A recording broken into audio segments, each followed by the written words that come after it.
Good morning, everybody. So this is week 2 of technical and tactical skills in sport. Um, whilst last week was an introduction, and you had to start thinking about how you would define some of the key terms for this module. This week we're going to really focus upon technical skills in sport. We'll go through some definitions. We'll go through a variety of ways that we can classify skills and subclassify skills, and we'll sort of end up comparing different sports and the technical demands of those sports, as that's going to get a little bit closer as to the task you're going to have to complete within your assessment. Um, this morning's recording is supported by a task sheet. So at various points during this session, you'll be asked to pause the video and complete the tasks. So if you haven't downloaded the task sheet from Schoology, please do so now. And upon completion, that task sheet should be emailed to myself by the end of today. So that's 5 p.m. today. It needs to be with me, please.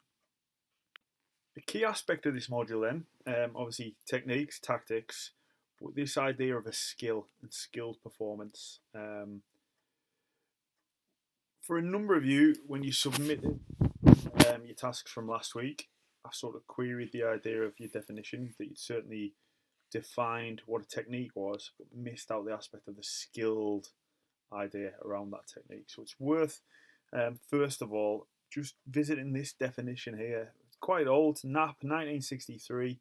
So a skill is the learned ability to bring about predetermined results with maximum certainty, often with the minimum outlay of time, energy, or both. All right. We'll bear that in mind, and we'll on the next slide we'll think a little bit about this idea of technique versus skill and try to develop that into a technical skill. Two more definitions here, and we split this idea of technical skill into technique and into skill. So the definition we have for technique, this is similar to what the vast majority of you who submitted last week came up with, whereby a technique is a precise movement pattern which provide the foundations for performance. So simply put, that's what you do with your body. Okay, if we're thinking about the technique of a side foot pass, it's the placement of your foot, swinging of your leg, position of your arms, your head, stuff like that. Step by step, what the body does to produce the desired movement for the sport. When we go on and therefore look at skill, slightly different to the previous definition, but certainly in the same ballpark. So skill being a performer's ability to select, organize, and perform techniques appropriate to a particular situation in an effective, consistent, and efficient way. If we now try to take those two definitions, technique and skill, and consider how we put them together into what we would refer to as a technical skill, there's some certain key points that need to be considered. The technique aspect, therefore, is the how we do something. Like we said, those movement patterns. The basic pattern to perform the sport and movement that we need to produce. The skilled aspect is the when we do it, the why we do it, and with the maximum amount of precision that we can. So for the examples, on the screen there, the two pictures, we've got American football examples. On the left, we're thinking about a training-based scenario. The quarterback in the red shirt just trying to perform his throw with the right technique, with the right body movement parts, the right coaching points that maybe the coach would tell. How he plants his feet, where he positions his head, how he grips the ball, how his arm then moves. If we want to progress that into a technical skill, there needs to be some degree of challenge. So he needs to be choosing the right sort of pass at the right time, probably in a dynamic environment where there's lots and lots of things changing in front of him, and perform it appropriately to bring about a successful result. So the picture on the right is obviously a game-based scenario where it's not just about performing the body movements in the most accurate manner. It's about doing it at the right time, under pressure, and making the right decisions. So it becomes not just a physical skill, but there's a big mental aspect too. And so a technical skill is performing the movements at the right time, in the right way, and making the decisions that allow you to do that. Now we've got a more clear understanding of what a technical skill is and the key aspects of it, so the how plus the when and the why. We can subclassify skills into two areas: motor skills and cognitive skills. A motor skill is therefore a movement skill.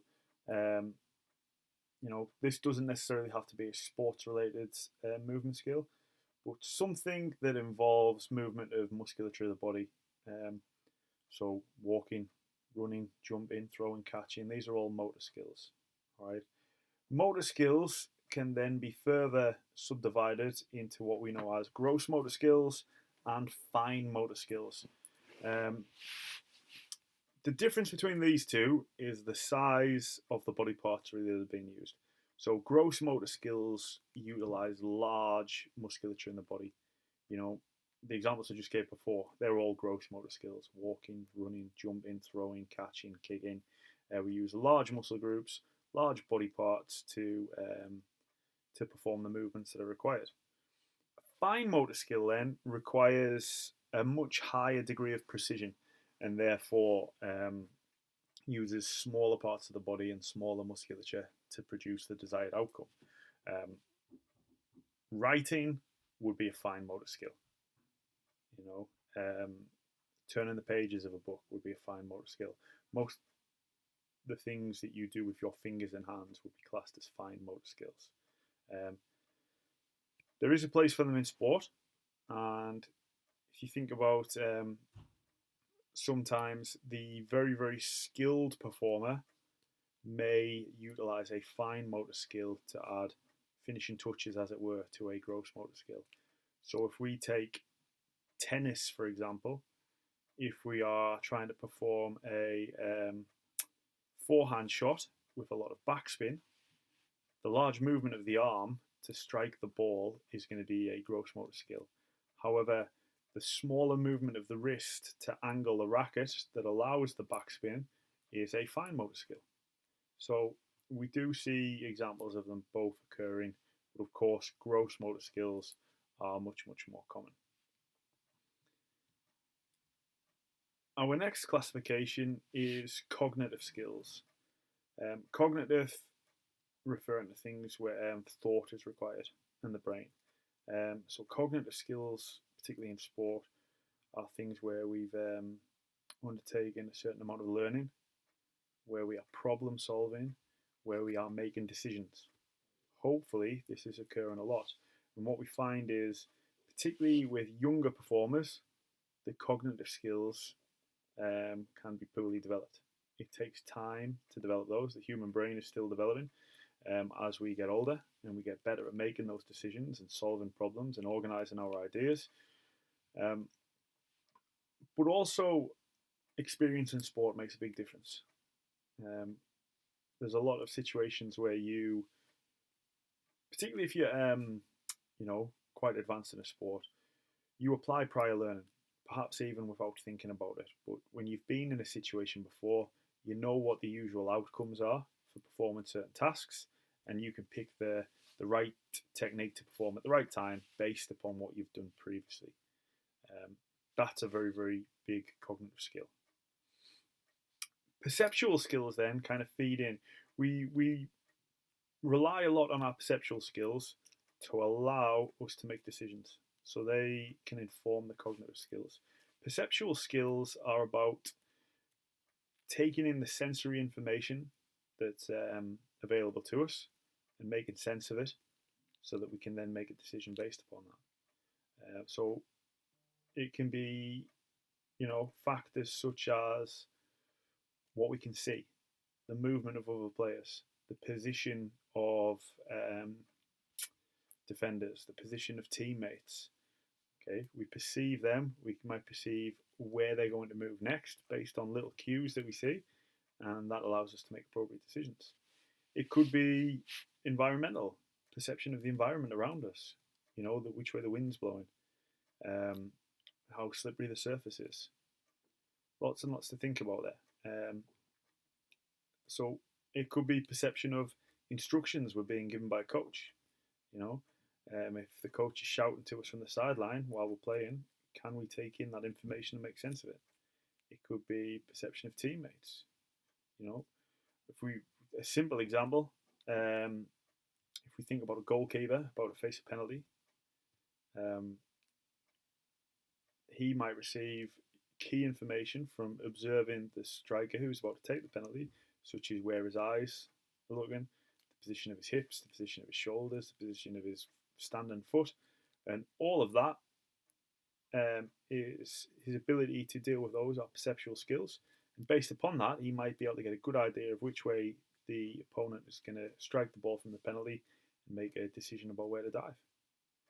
If we look at another aspect of his cognitive skills there, it could be based upon prior learning.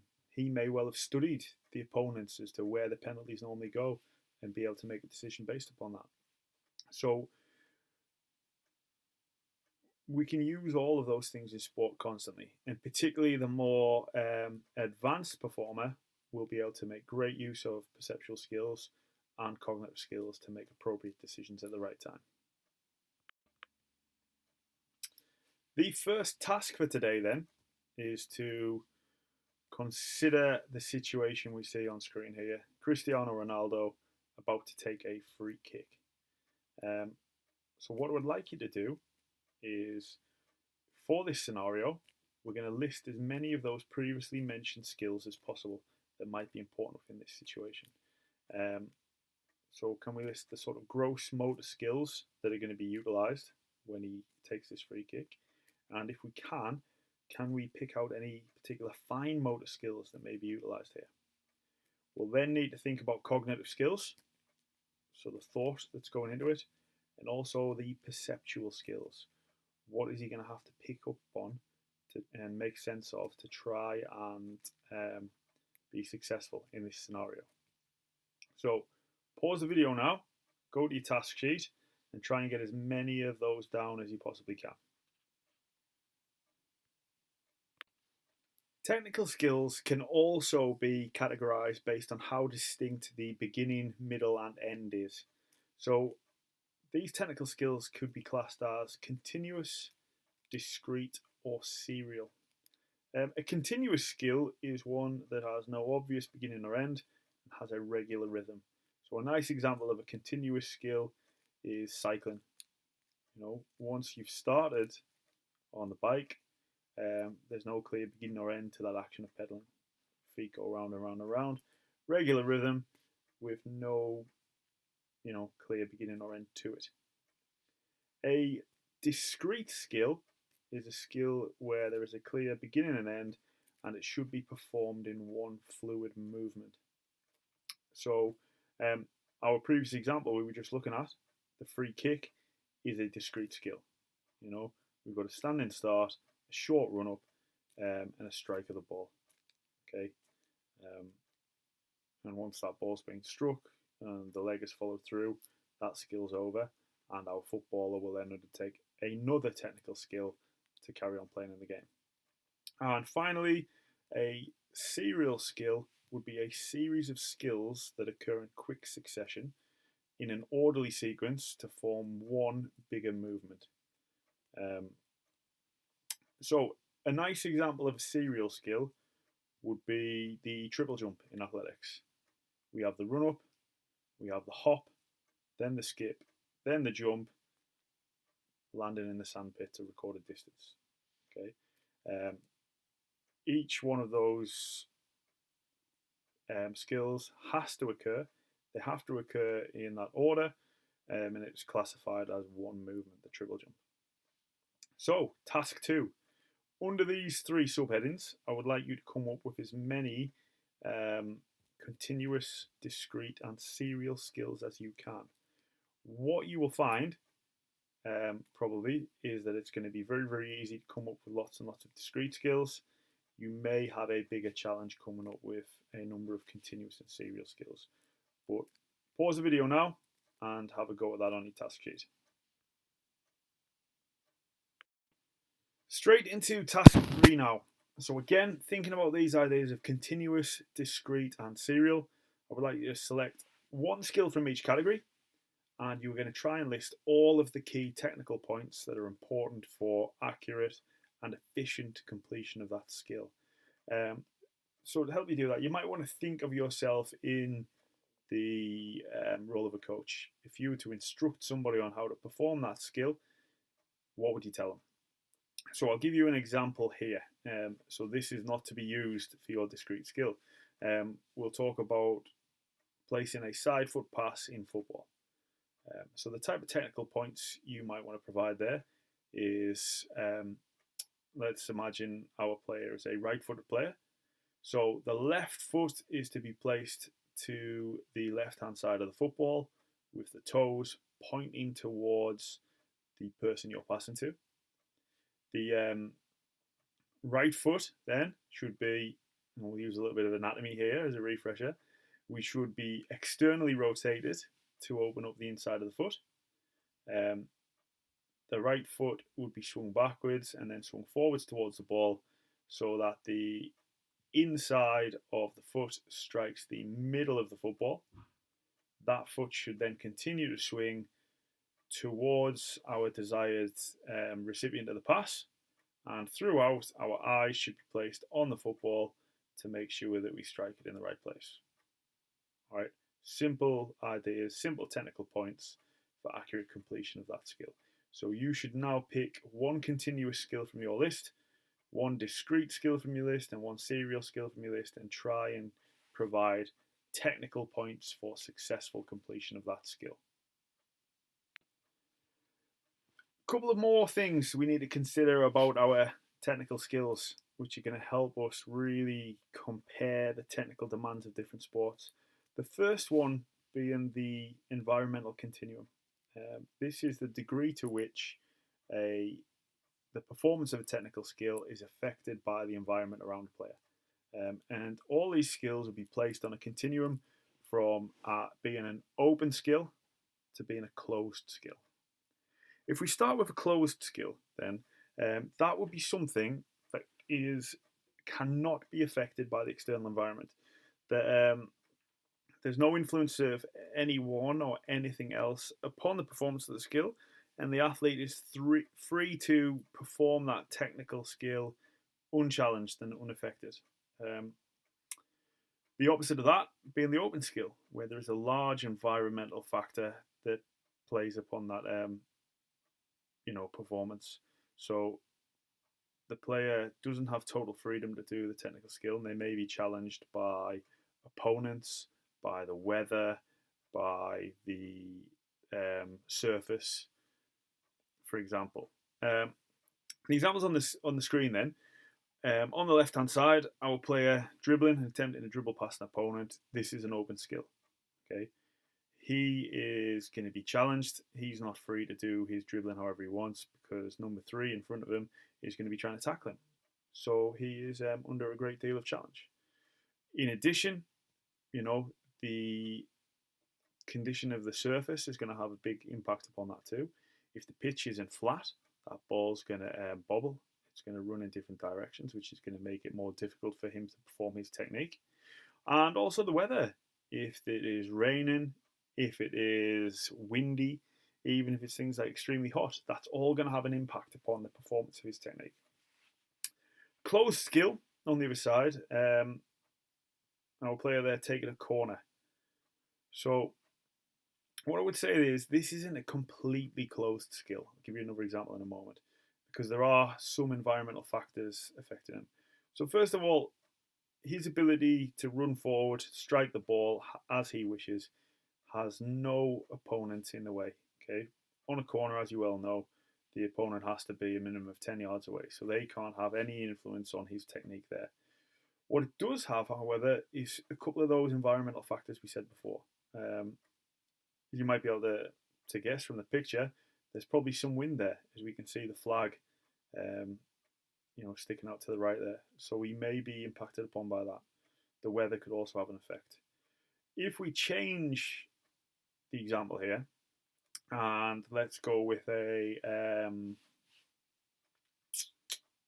a vault in gymnastics. All right, that would be something that is a completely closed skill. Obviously, in gymnastics, it's individual. There are no opponents having any sort of influence upon you.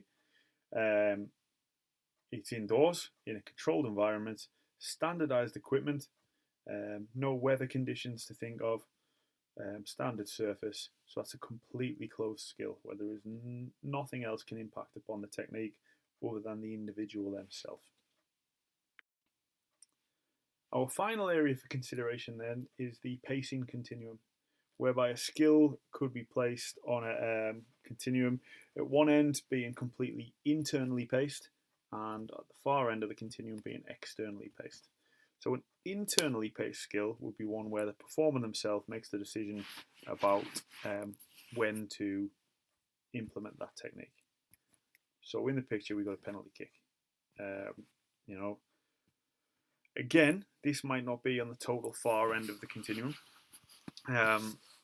because the referee blows his whistle, and whilst the player doesn't have to immediately run forward and strike the ball, if he didn't do it in a shorter space of time, he probably would be penalised for time wasting. However, after that whistle's blown, he does make the decision himself as to perform his run up and strike the ball.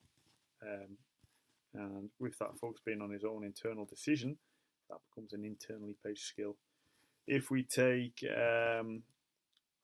example that might be even further along the continuum for internally paced, if we look at a sport like snooker, for example, a player can make if it is indeed a sport, that's a debate for another time, a snooker player can make, or take a considerable amount of time before finally taking his shot, and we see that quite regularly. An externally paced skill then is one in which the athlete does not get a decision as to when the skill is performed, or can be impacted upon by other people, which may force the technical performance to begin. So an example here, we can see the tackle being made by one player on another.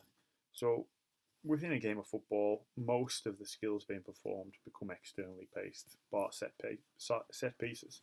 So he's having to perform this tackle at a specific time because the player's dribbling past him. So he has to make the decision then instantly to make that tackle, and if he doesn't do it at that right time, he would be unsuccessful.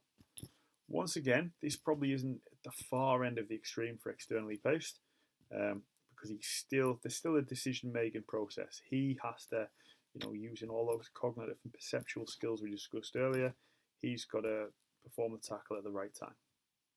If we look at that extreme example then, an externally paced skill may be the sprint start in the 100 metres. That would be, triggered by the gun going off from the starter.